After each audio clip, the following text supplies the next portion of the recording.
अस्सलाम वालेकुम रहमतुल्लाहि व बरकातुहू। कंसेप्चुअल फिजिक्स में एक बार फिर आपको खुशामदीद कहा जाता है। हम इलेक्ट्रोडायनामिक्स में करंट इलेक्ट्रिसिटी ग्रेड 12 का सेकंड चैप्टर का पहला लेक्चर का स्टार्ट ले रहे हैं। यहाँ पे हमारे पास जो इलेक्ट्रोडायनामिक की एक ब्रांच है जिसे हम कहते हैं current electricity. Current electricity basically electrodynamic की ब्रांच है और इलेक्ट्रोडायनामिक्स फिजिक्स की एक ऐसी ब्रांच है जिसमें हम चार्जेस इन मोशन पढ़ते हैं। इससे पहले हमने चार्जेस एट द रेस्ट जिसे इलेक्ट्रोस्टैटिक कहा जाता है उनको डील किया और अब हम पढ़ रहे हैं इलेक्ट्रोडायनामिक्स। और इलेक्ट्रोडायनामिक्स में हमारे पास current electricity. Current electricity basically electrodynamic की branch of electrodynamics which deals with the study, जो ताल्लुक रखती है with the study of moving charges, moving electric charges। इससे पिछले ग्रेड 12 के जितने भी लेक्चर गुजर चुके हैं वो इलेक्ट्रोस्टैटिक पे थे, जिसमें हम चार्जेस इलेक्ट्रिक चार्जेस को एट द रेस्ट पढ़ते थे।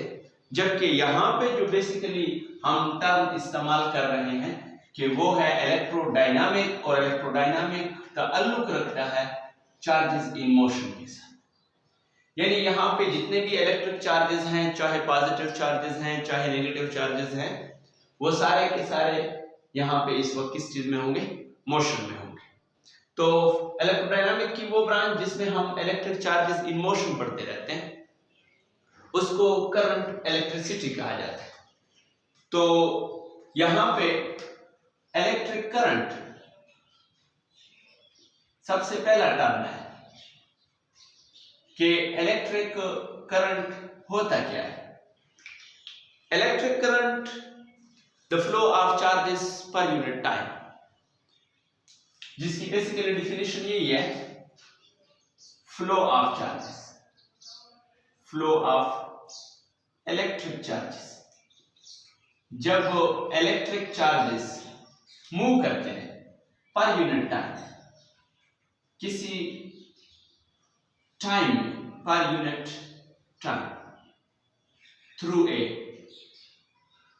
Cross sectional area, cross sectional area of the conductor is called electric current। तो वाज़ेह हो गया कि इलेक्ट्रिक करंट बेसिकली फ्लो है, क्योंकि हम पहले इसको बता चुके हैं कि मोशन ऑफ द चार्जेस को डील करना है, और electric current basically flow of charges है। यानी चार्ज का क्या है, आपके पास फ्लो है, और किसी यूनिट टाइम में कि कितने टाइम में हमारे पास चार्जेस फ्लो हो रहे हैं, कहां से फ्लो हो रहे हैं, cross sectional area of the conductor से फ्लो हो रहे हैं। तो इसे क्या कहा जाता है, आपके पास इलेक्ट्रिक करंट कहा जाता है। इलेक्ट्रिक करंट का जो मैथमेटिकल फॉर्म है, मैथमेटिकली हम इलेक्ट्रिक करंट को रिप्रेजेंट करते हैं आई से, और आई हमारे पास बराबर है Q डिवाइडेड बाई T, यानी flow of charges in unit time. किसी टाइम में जब आपके पास किसी कंडक्टर के अंदर चार्जेस फ्लो करते हैं, किस वजह से फ्लो करते हैं उसके ऊपर भी बात होगी, लेकिन बेसिकली इलेक्ट्रिक करंट आपके पास फ्लो ऑफ चार्जेस है per unit time, is called electric current. It is represented by a letter I। इसको हम I से रिप्रेजेंट करते हैं, और ये एक आपके पास टेंसर है। It is a tensor quantity, it is a tensor. और आपके पास ग्रेड 12 में इसको बेसिकली कहा जाता है scalar quantity, it is a scalar quantity. इससे पहले आपको बता दिया गया है कि स्केलर और वेक्टर जो हैं दो ऐसे फिजिकल क्वांटिटीज हैं जिनको हम क्लासिफाई करते हैं on the basis of direction and non direction. जिनकी मैग्नीट्यूड और डायरेक्शन होती है उनको हम वेक्टर्स कहते हैं, और जिनकी मैग्नीट्यूड होती है कोई प्रॉपर डायरेक्शन नहीं होती तो उनको हम स्केलर्स कहते रहते हैं। लेकिन यहाँ पे इलेक्ट्रिक करंट को उसने टेंसर कहा हुआ है, और बेसिकली टेंसर वो क्वांटिटीज होते हैं, टेंसर वो क्वांटिटीज होते हैं जो मैग्नीट्यूड और डायरेक्शन तो रखते हैं लेकिन वेक्टर लॉ ऑफ एडिशन को ओबे नहीं करते। Those quantities which have direction but do not obey vector law of addition, vector law of addition, vector law of addition को फॉलो नहीं करते, तो ऐसे क्वांटिटीज को हम टेंसर कहते हैं। और इलेक्ट्रिक करंट भी एक टेंसर है। तो इसलिए हम अगर एमसीक्यूज में आपके पास आता है कि इलेक्ट्रिक क्वांटिटी क्या है, फॉर एग्जांपल ऑप्शन में दिए गए हैं scalar, vector, tensor and none, तो आपने हमेशा टेंसर को क्लिक करना है। और अगर कहीं पे ऑप्शन में टेंसर मौजूद नहीं है तो फिर आपने हमेशा स्केलर को क्लिक करना है, क्योंकि ये वेक्टर की मुकम्मल प्रॉपर्टीज को ओबे नहीं करता, इसलिए हम इसको अलग से टेंसर कहते हैं। तो इलेक्ट्रिक करंट जो है बेसिकली ये आपके पास टेंसर है, यानी कि ये आपके पास एक स्केलर क्वांटिटी है, और इसके जो एसआई यूनिट है, SI unit of electric current वो आपके पास एम्पेयर है। इलेक्ट्रिक करंट की जो यूनिट है वो आपके पास एम्पेयर है, और 1 एम्पेयर बराबर होता है जब आपके पास चार्ज 1 कूलम का और कितने टाइम में फ्लो हो, 1 सेकंड में फ्लो हो। यानी किसी कंडक्टर के अंदर चार्जेस फ्लो कर रहे हैं और उस वक्त उनको जो टाइम लगता है वो 1 सेकंड के लिए फ्लो कर रहे हैं, और फ्लो होते हुए कितने कूलम का चार्ज फ्लो हुआ है, 1 कूलम का चार्ज फ्लो हुआ है। तो हम कह सकते हैं कि इस वक्त जो electric current to the conductor था वो आपके पास 1 एम्पियर था। फॉर एग्जांपल हमारे पास लेट्स सपोज ये एक कंडक्टर है और इस कंडक्टर को हमने किसी पोटेंशियल डिफरेंस के साथ अटैच किया हुआ है, और यहाँ पे किसी एरिया में से ये कंडक्टर के इस एरिया को हम ऑब्जर्व कर रहे हैं, और इसमें 1 कूलम का चार्ज फ्लो हो चुका है, 1 सेकंड के अंदर फ्लो हो चुके हैं। तो हम कहते हैं कि इस वक्त यहाँ पे जो इलेक्ट्रिक करंट है आपके पास वो 1 एम्पियर का है। यहाँ पे आपको एक बात बताता चलो कि ये जो चार्जेस फ्लो कर रहे हैं ये हमेशा हाई पोटेंशियल से लो पोटेंशियल की तरफ फ्लो करते हैं, और जब पोटेंशियल डिफरेंस ना हो 2 पॉइंट ऑफ द कंडक्टर के बीच में तो चार्जेस फ्लो नहीं करते। जिस तरह के हम कहते हैं कि हमारे पास एक टर्म इस्तेमाल होता है फिजिक्स में जिसे हम कहते हैं सर्किट, और सर्किट हमारे पास 2 किस्म के होते हैं। एक होता है आपके पास open circuit, open circuit. Open circuit वो पाथ होता है, the path which is incomplete, जो बेसिकली कंप्लीट नहीं होता, किस चीज के लिए? The path which is incomplete for the flow of electric charge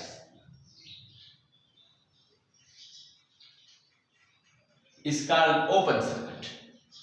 यानी आपके पास अगर ये लेट्स सपोज पोटेंशियल डिफरेंस कोई बैटरी लगी हुई है और ये आपके पास पूरा एक कंडक्टर है और इसका दूसरा सिरा इसी पोटेंशियल डिफरेंस के साथ कनेक्ट है, तो ये कंप्लीट पाथ है, इसको हम ओपन सर्किट नहीं कहते। ओपन सर्किट के लिए शर्त है कि लेट्स सपोज हम कहते हैं कि यहाँ पे हमारे पास कोई लोड लगा हुआ है, रेजिस्टर, जो कि आपके पास बल्ब भी हो सकता है, पंखा भी हो सकता है, और इसको हमने कनेक्ट कर दिया किसी पोटेंशियल डिफरेंस के साथ और इधर एक स्विच लगा दिया। इस वक्त हम कहते हैं कि ये सर्किट आपके पास ओपन है। और आम लिहाज में डेली लाइफ में ओपन सर्किट को कहते हैं बटन ऑफ, बटन ऑफ। और आपको पता है जब बटन ऑफ होता है तो इलेक्ट्रिक करंट जीरो होता है। ओपन सर्किट की ये सबसे बड़ी खासियत है कि current is zero, electric current in open circuit is zero. यानी इस लोड की तरफ कोई करंट, कोई इलेक्ट्रिक चार्जेस फ्लो होके नहीं आएंगे, क्योंकि पाथ ही इनकम्प्लीट है। इलेक्ट्रिक चार्जेस के लिए जरूरी है फ्लो के लिए कि पाथ आपके पास कंप्लीट होना चाहिए, और जहां पे पाथ कंप्लीट ना हो, इनकम्प्लीट पाथ, जिसे आप अनकम्प्लीट यानी मुकम्मल कह सकते हैं कि मुकम्मल नहीं है आपके पास, तो इसको क्या कहा जाता है? आपके पास ओपन सर्किट कहा जाता है। इसके बाद हमारे पास एक टर्म आता है जिसे हम कहते हैं क्लोज्ड सर्किट। और नाम से तो ये लग रहा है कि बंद सर्किट, लेकिन एक्चुअली फिजिक्स में क्लोज सर्किट कहते हैं the complete path, the complete path for the flow of electric charges. वो कंप्लीट पाथ किसके लिए है? For the flow of electric charges that is current is called close circuit. For example हमारे पास वही circuit है जिसमें एक रेजिस्टर लगा हुआ है और एक बैटरी पोटेंशियल डिफरेंस है, और उसको हमने किसी स्विच के साथ कनेक्ट कर दिया। ये अभी भी ओपन सर्किट है, लेकिन जैसे ही हम इसको इस तार के साथ कनेक्ट कर देंगे तो हम कहते हैं ये सर्किट क्या हो गए? क्लोज हो गए। और क्लोज सर्किट का डेली लाइफ में मतलब होता है बटन ऑन। और जब बटन ऑन होता है तो जो आपके पास इलेक्ट्रिक करंट होता है वो मैक्सिमम होता है, मैक्सिमम इलेक्ट्रिक करंट। तो एक बात याद रखें कि जहां पे सर्किट क्लोज हो वहां पे आपके पास electric current through the resistors और पूरे सर्किट के अंदर मैक्सिमम करंट होगा। और जहां पे ओपन सर्किट होगा यानी बटन ऑफ होगा, और जब बटन ऑफ होता है तो बेसिकली हम कहते हैं कि इलेक्ट्रिक करंट जीरो है, कोई करंट नहीं फ्लो हो रहा। और बटन ऑन का मतलब है कि क्लोज सर्किट है, और क्लोज सर्किट का मतलब बंद सर्किट नहीं है, बल्कि फिजिक्स में क्लोज कहते हैं कंप्लीट को। तो कंप्लीट सर्किट में आपके पास पाथ बिल्कुल पूरा हो जाता है for the flow of electric charges, इसलिए इसको क्या कहा जाता है? इलेक्ट्रिक करंट कहा जाता है। अब जरा आते हैं कि जब सर्किट आपके पास ओपन होता है तो उस वक्त इसके अंदर जो इलेक्ट्रॉन मौजूद हैं या चार्जेस मौजूद हैं, तो उन चार्जेस की क्या पोजीशन होती है? यानी लेट्स सपोज हम कहते हैं कि ये एक कंडक्टर है और कंडक्टर में हमने सर्किट को क्या किया हुआ है? ओपन किया हुआ है। और ओपन सर्किट में जो पाथ होता है वो इनकम्प्लीट होती है, मुकम्मल नहीं होता फ्लो ऑफ इलेक्ट्रॉन्स के लिए। तो एक बात ज़हननशीन कर दें कि आपके पास ये कंडक्टर जिसको हमने थोड़ा सा बड़ा करके आपके लिए पेश किया है, तो इस कंडक्टर के अंदर जो एटम्स के इलेक्ट्रॉन हैं वो रैंडम मोशन में मुब्तला होते हैं। रैंडम मोशन, कोई इलेक्ट्रॉन इस तरफ मूवमेंट कर रहा है, कोई इलेक्ट्रॉन इधर मूवमेंट कर रहा है, कोई इलेक्ट्रॉन इधर मूवमेंट कर रहा है, जिसकी वजह से net flow of the charges, net flow of the electron is zero. Therefore, we can say that the electric current in the open circuit is always zero because there is no flow of electron per unit time. These electrons cancel the effect of each other.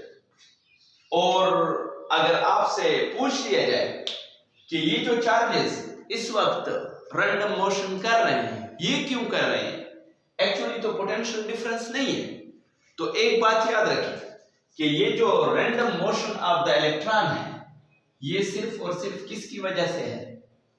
Due to temperature. Due to temperature, temperature की वजह से electric charges moves randomly. कैसे movement करते रहते हैं? Randomly movement करते रहते हैं। और इस वक्त इनकी वेलोसिटीज को कहा जाता है thermal velocity, thermal velocities of electron. और नेट जो फ्लो होता है वो जीरो होता है क्योंकि हमारे पास जो इलेक्ट्रिक फील्ड होती है इनसाइड द कंडक्टर वो जीरो के बराबर होती है। यानी जब बात ओपन सर्किट की हो रही होती तो इलेक्ट्रिक फील्ड जो है वो टोटल इलेक्ट्रिक फील्ड की जो इंटेंसिटी है वो जीरो के बराबर होती है। और आपने पिछले चैप्टर में एक इक्वेशन पढ़ी है इलेक्ट्रिक फील्ड इंटेंसिटी के लिए, E is equal to F divided by Q। और इस वक्त चूंकि इलेक्ट्रिक फील्ड की इंटेंसिटी जीरो है तो हम कह सकते हैं कि F divided by Q not या Q। और Q नॉट तो जीरो नहीं है, Q तो जीरो नहीं है, चार्जेस तो हैं, इसका मतलब है कि F जीरो है। और जब F जीरो के बराबर होता है तो हम कह सकते हैं कि एक्सेलरेशन जीरो है। इसका मतलब है कि कोई भी फोर्स इनको किसी एक तरफ मोशन करने पे मजबूर नहीं करती। इसलिए हम कहते हैं कि कोई इलेक्ट्रिक करंट नहीं है। लेकिन अगले लम्हे अगर हम आ जाएं क्लोज सर्किट की तरफ, और क्लोज सर्किट में हमारे पास अगर एक सर्किट, वही सर्किट है, वही कंडक्टर है जिसको हमने पोटेंशियल डिफरेंस के साथ अटैच किया हुआ है, इस वक्त हम उसको क्लोज कर देते हैं। तो जैसे ही क्लोज कर देते हैं तो इस कंडक्टर के अंदर हर पॉइंट पे इलेक्ट्रिक फील्ड डेवलप हो जाता है। और यहां पे जितने भी चार्जेस पहले थर्मल मोशंस कर रहे थे, और वो थर्मल मोशन रैंडम मोशन थी आपके पास, रैंडम मोशन, और रैंडम मोशन की वजह से आपके पास नेट जो फ्लो था, net flow is zero, net flow is zero. और जब नेट फ्लो आपके पास जीरो होगा तो हम कहते हैं कि जो Q है, जिसको हम एक मैथमेटिकल फॉर्म में यूं भी लिख सकते हैं कि NE डिवाइडेड बाई T, और वो जो N है ये नंबर ऑफ चार्जेस है जो फ्लो करेंगे। E is the charge on the electron and T is the time taken by the electron during flow। अगर ये N जीरो हो जाए तो हम कहते हैं कि इलेक्ट्रिक करंट जीरो हो गया। लेकिन जब हमने सर्किट को क्लोज कर दिया तो इसके अंदर जितने भी इलेक्ट्रॉन थे वो इलेक्ट्रिक फोर्स की वजह से एक तरफ मूवमेंट कर देते हैं। जैसे हम कह सकते हैं कि electric field is not equal to zero. Close circuit में इलेक्ट्रिक फील्ड जीरो के बराबर नहीं होता, और जब इलेक्ट्रिक फील्ड जीरो के बराबर ना हो तो इसका मतलब है कि इसके अंदर जितने भी चार्जेस हैं उनके ऊपर एक फोर्स लग रही है, और उस फोर्स की वजह से वो तमाम इलेक्ट्रॉन हाई पोटेंशियल से लो पोटेंशियल की तरफ मूवमेंट करते रहते हैं। और फिर हम कहते हैं कि जितने भी इलेक्ट्रॉन हैं वो तमाम के तमाम किसी क्रॉस सेक्शनल एरिया से किसी टाइम में क्या हो रहे हैं, पास हो रहे हैं, तमाम के तमाम इलेक्ट्रॉन पास हो रहे हैं। तो इस वक्त हम कहते हैं कि करंट का फ्लो आ चुका है। और जब सर्किट क्लोज होता है तो हमने ऊपर भी मेंशन करके दिया हुआ है यहाँ पे कि मैक्सिमम करंट हमें मिलता है, maximum magnitude of the current, maximum current is flowing through the conductor.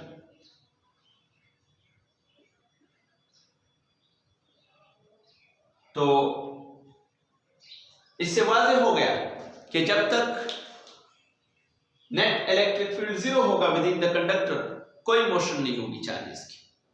और जब आपके पास नेट फ्लो स्टार्ट हो जाए, यानी इलेक्ट्रिक फील्ड जीरो के बराबर नहीं रहा, यानी हर पॉइंट पे इलेक्ट्रिक फील्ड आ चुका है, और वो इलेक्ट्रिक फील्ड डिपेंड करेगा इस पोटेंशियल डिफरेंस पे, जिसे आप V कहते रहते हैं। ये आपके पास पॉजिटिव टर्मिनल और ये आपके पास नेगेटिव टर्मिनल है। तो हम कहते हैं कि कंडक्टर के अंदर इलेक्ट्रिक करंट आ चुका है। आपके पास जो इलेक्ट्रिक करंट होता है उसमें एक टर्म इस्तेमाल होता है जिसे हम कहते हैं conventional current. Conventional current, conventional current, ये जो लफ्ज कन्वेंशन है ये सिर्फ करंट के लिए इस्तेमाल नहीं होता, बल्कि कन्वेंशन का बेसिकली मतलब है एक ऐसी बात जो हमने अपनी आसानी के लिए बना दी, उस बात को कन्वेंशन कहते हैं। जिस तरह के ग्रेड 11th का आपके पास एक टॉपिक है convention for using SI unit, के एसआई यूनिट को लिखने के लिए हमारे पास कुछ बातें हैं, उन बातों को मद्देनजर रख के हम एसआई यूनिट को इस्तेमाल करते रहते हैं। जिसमें सबसे पहली और बड़ी बेहतरीन बात यह है वहां पे कि first letter of a unit does not begin with capital letter, यानी आपके पास जो यूनिट है वो अगर आप फुल नेम में लिखना चाहते हैं तो उसको कैपिटल लेटर से रिप्रेजेंट नहीं करना चाहिए, बल्कि स्मॉलर रिप्रेजेंट करना चाहिए उसको। जिस तरह के न्यूटन है वो आप देख सकते हैं ऐसा यूनिट के कन्वेंशन कंसेप्चुअल फिजिक्स की चैनल के ऊपर मौजूद है आपके पास। तो यहाँ पे भी हमारे पास एक करंट आते हैं जिसे हम कहते हैं कन्वेंशनल करंट, और ये उस वक्त का करंट है जब इलेक्ट्रॉन डिस्कवर नहीं हुए थे, before the discovery, before the discovery of free electrons. जब तक फ्री इलेक्ट्रॉन डिस्कवर नहीं हुए थे तो करंट के बारे में ये एक आइडिया था, ये एक ख्याल था, that before the discovery of free electron it was considered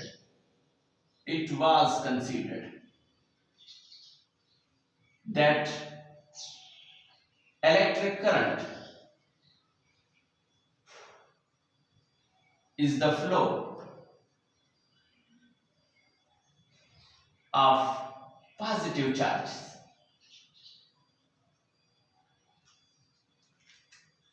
electron की डिस्कवरी से पहले इलेक्ट्रिक करंट को कंसीडर किया जाता था फ्लो, और किस चीज का फ्लो आपके पास कंसीडर किया जाता था, पॉजिटिव चार्जेस का फ्लो कंसीडर किया जाता था। और इसी फ्लो को this current is called conventional current. This flow of positive charges is known as conventional current. और कन्वेंशनल करंट की डायरेक्शन हमेशा पॉजिटिव से नेगेटिव की तरफ होती है। ये लेट सपोज आपके पास सर्किट कंप्लीट है आपके पास,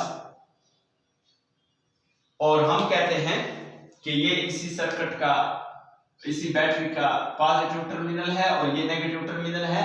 और जब आपके पास इलेक्ट्रॉन डिस्कवर नहीं हुए थे तो इन्होंने कहा कि ये जो बैटरी से जो कुछ जा रहा है इस आपके पास बल्ब या एप्लियंस या जो कुछ भी है इसको ऑपरेट कराने के लिए बेसिकली पॉजिटिव चार्जेस जा रहे थे। एक्चुअली जहां इलेक्ट्रॉन रहे थे लेकिन डिस्कवरी नहीं थी। बेसिकली ये चीज जो थी कि डिस्कवरी नहीं थी। किस चीज की डिस्कवरी नहीं थी? फ्री इलेक्ट्रॉन की डिस्कवरी नहीं थी। तो साइंटिस्ट वगैरह समझते थे कि ये जो फ्लो ऑफ चार्जेस है ये बेसिकली पॉजिटिव चार्जेस है, और पॉजिटिव चार्जेस मूव होके किसकी तरफ आ रहे हैं? इस रेजिस्टर की तरफ आ रहे हैं, और करंट की डायरेक्शन ये कंसीडर की जाती है। और इस करंट को कहा जाता था conventional current. From the positive terminal to the negative terminal of the battery the flow of current is called conventional current. फिर जब आपके पास इलेक्ट्रॉन डिस्कवर हो गए थे तो बाकायदा एक्सपेरिमेंट से हमारे पास ये वाज़ेह हो गया कि एक्चुअली इलेक्ट्रॉन ही फ्लो होके जा रहे हैं। यहां पे आपको एक बात बताता चलूं कि अगर आपके पास मेटल्स हैं, और आपके पास इसके अलावा न्यूक्लियर रिएक्टर और सेमीकंडक्टर्स। मेटल के अंदर जो करंट है वो flow of positive charge, flow of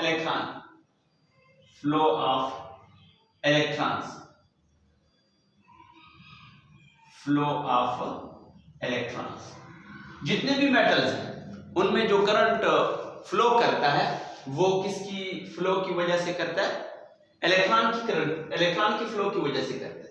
और मेटल्स में हम जो करंट लेते हैं वो due to the flow of negative charges भी लेते हैं, नेगेटिव चार्जेस, क्योंकि आपके पास मेटल्स के अंदर फ्री इलेक्ट्रॉन तादाद में काफी ज्यादा होते हैं, और जब उनको पोटेंशियल डिफरेंस के साथ कनेक्ट कर दिए जाते हैं तो वो एक तरफ एक वेलोसिटी गेन कर लेते हैं जिसे हम ड्रिफ्ट वेलोसिटी कहते हैं।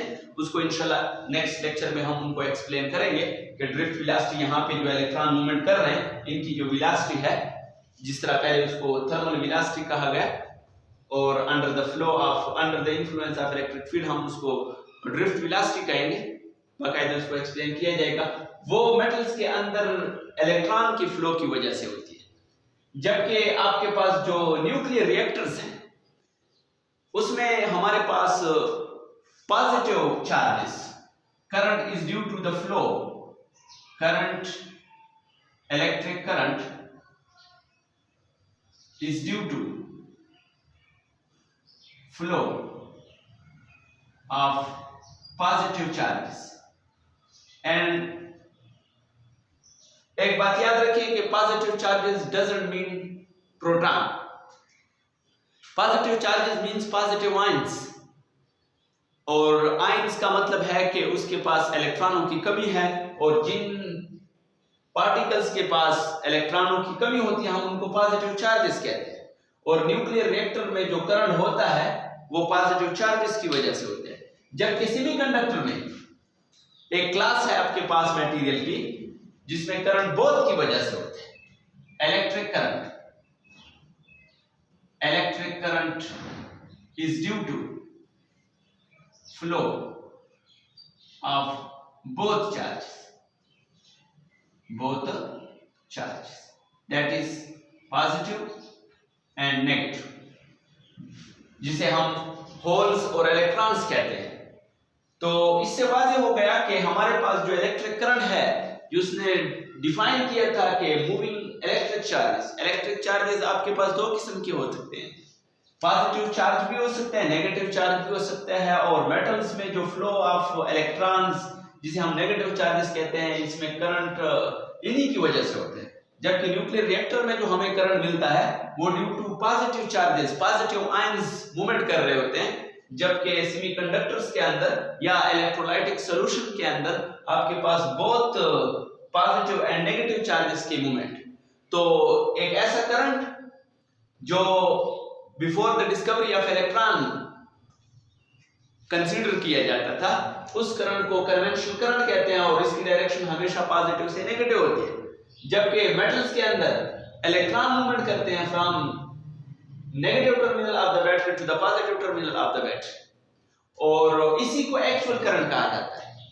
लेकिन हम जब भी करंट की डायरेक्शन को लेंगे वो कन्वेंशनल करंट की डायरेक्शन लेंगे, यानी आपके पास हमेशा हम ये कंसीडर करेंगे कि करंट जो है वो फ्लो कर रहा है from the positive terminal of the battery to the negative terminal of the battery. यहां पे अगर आपसे कोई पूछ ले कि इज इलेक्ट्रिक करंट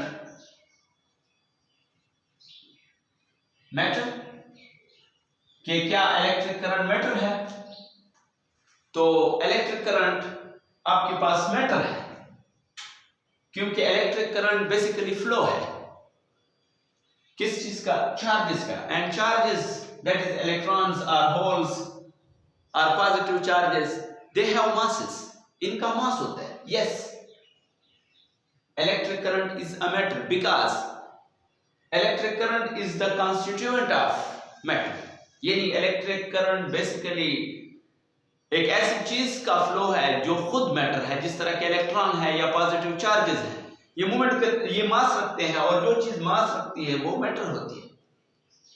तो ये था आपके पास करंट इलेक्ट्रिसिटी का पहला लेक्चर। तो जिंदगी रही तो इंशाल्लाह नेक्स्ट लेक्चर में हम ड्रिफ्ट वेलोसिटी की तरफ आएंगे। तब तक के लिए खुदा हाफिज।